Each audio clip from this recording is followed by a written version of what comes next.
3 tips to make sure you don't have plantar fasciitis, whether to prevent it or to treat the current condition you have. But again, this is the hardcore edition. Now, first, this assumes you have plantar fasciitis. You've been diagnosed with plantar fasciitis. And make sure you've had an x-ray that says you don't have a broken spur. That can happen. That's a different type of treatment. That there's no tumor. Rare, but you want an x-ray. You want to make sure that you have plantar fasciitis. You also want to make sure that you don't have a weak fat pad and you're just walking on bone on the heel. Also different. Foreign body in the heel, a growth of skin on the bottom of the heel. Outside of that, you have plantar fasciitis, and this is what you absolutely must do. Number 1 is you have to understand what's happening with plantar fasciitis, but you have to have arch support.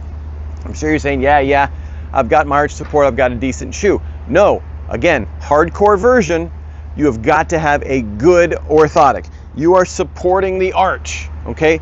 This arch is falling and collapsing as you're walking.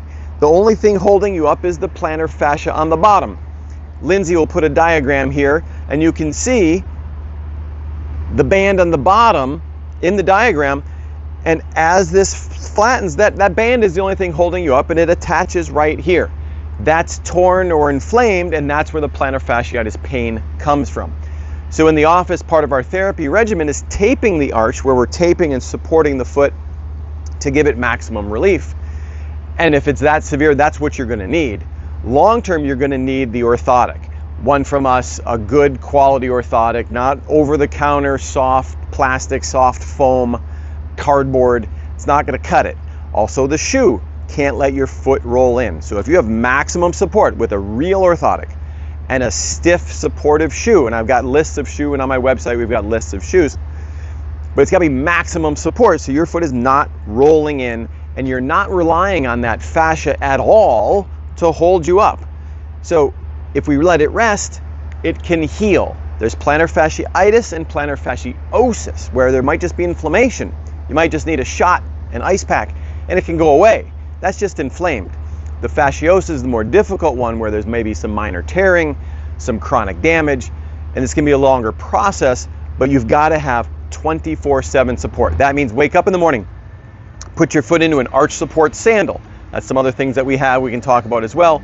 Bionic, Birkenstock, other ones, but it's got to be a big, supportive, firm arch. And then, that's first step in the morning. There is no barefoot. There's no flat sandal. There's no excuses. And that's the big one I hear. Well, I was going here, or I just did this. No, it's hardcore 24/7 arch support. And if you do arch support all day, 24/7, your foot never touches the ground, the fascia can rest and heal. Anything less than that, you are creating damage. So that's number 1, arch support, but 24/7 hardcore arch support. Number 2 is stretching. It says, I do a little stretching here and there. No, this is stretching 20, 30 times a day, where we're stretching in this direction, stretching the fascia and the Achilles, both in this direction. Also rolling a PVC pipe, a soup can, rolling pin on the bottom underneath here. You've got to break up the adhesions around the plantar fascia on the bottom. That'll help this, as the foot wants to collapse, that it can give a little bit. And if it can give a little bit, it's not going to tear at the heel. So this is, you walk in the house, you hang off the front step. You're brushing your teeth and you put your foot up against the wall. You're on your phone. Every time you pick up your phone, do a little stretch where your foot is stretch, stretch, stretch all day long. You've got to get more flexible at the Achilles this way and in the fascia here. But if you're not stretching 20, 30 times a day, it's not going to get there. You might, I can put your foot in a cast for 6 weeks. You're going to feel great, but your first step, it may come right back. So stretching is for current, but also longevity of this. The other one is ice. If your foot's sore and angry and tired at the end of the day, you've been on it all day, it probably needs more arch support because it is sore and tired, but you need to put an ice pack on there. Get some ice, get the inflammation out, but mainly at that time. It's when you get home and it's just inflamed. You don't want to go to bed with a sore, inflamed foot and wake up the next morning with more pain. Again, then we have a night splint you can sleep in to passively stretch it for overnight. But But again, those are some other things that I'm talking about. But my top 3 tips: massive arch support, 24/7 arch support, not just a little. Stretching, hardcore, 20-30 times a day, and ice pack at night or after you've been on your feet all day, so you do not go to bed with that big inflammation. That's it. Those are my hardcore tips.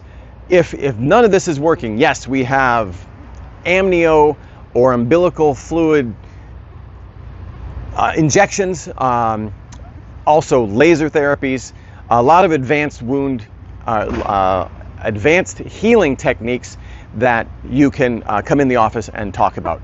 We will get you better. We do not do surgery on plantar fascia. That is a support structure for your foot. You do not want to have surgery on this. If you work hard enough, you will get rid of your plantar fasciitis. We see 20 patients a day with plantar fasciitis. Everyone gets better.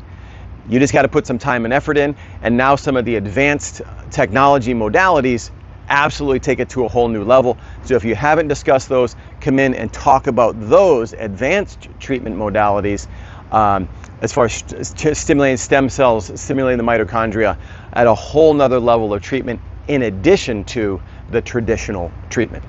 We got your fascia. We got you. Have a great day.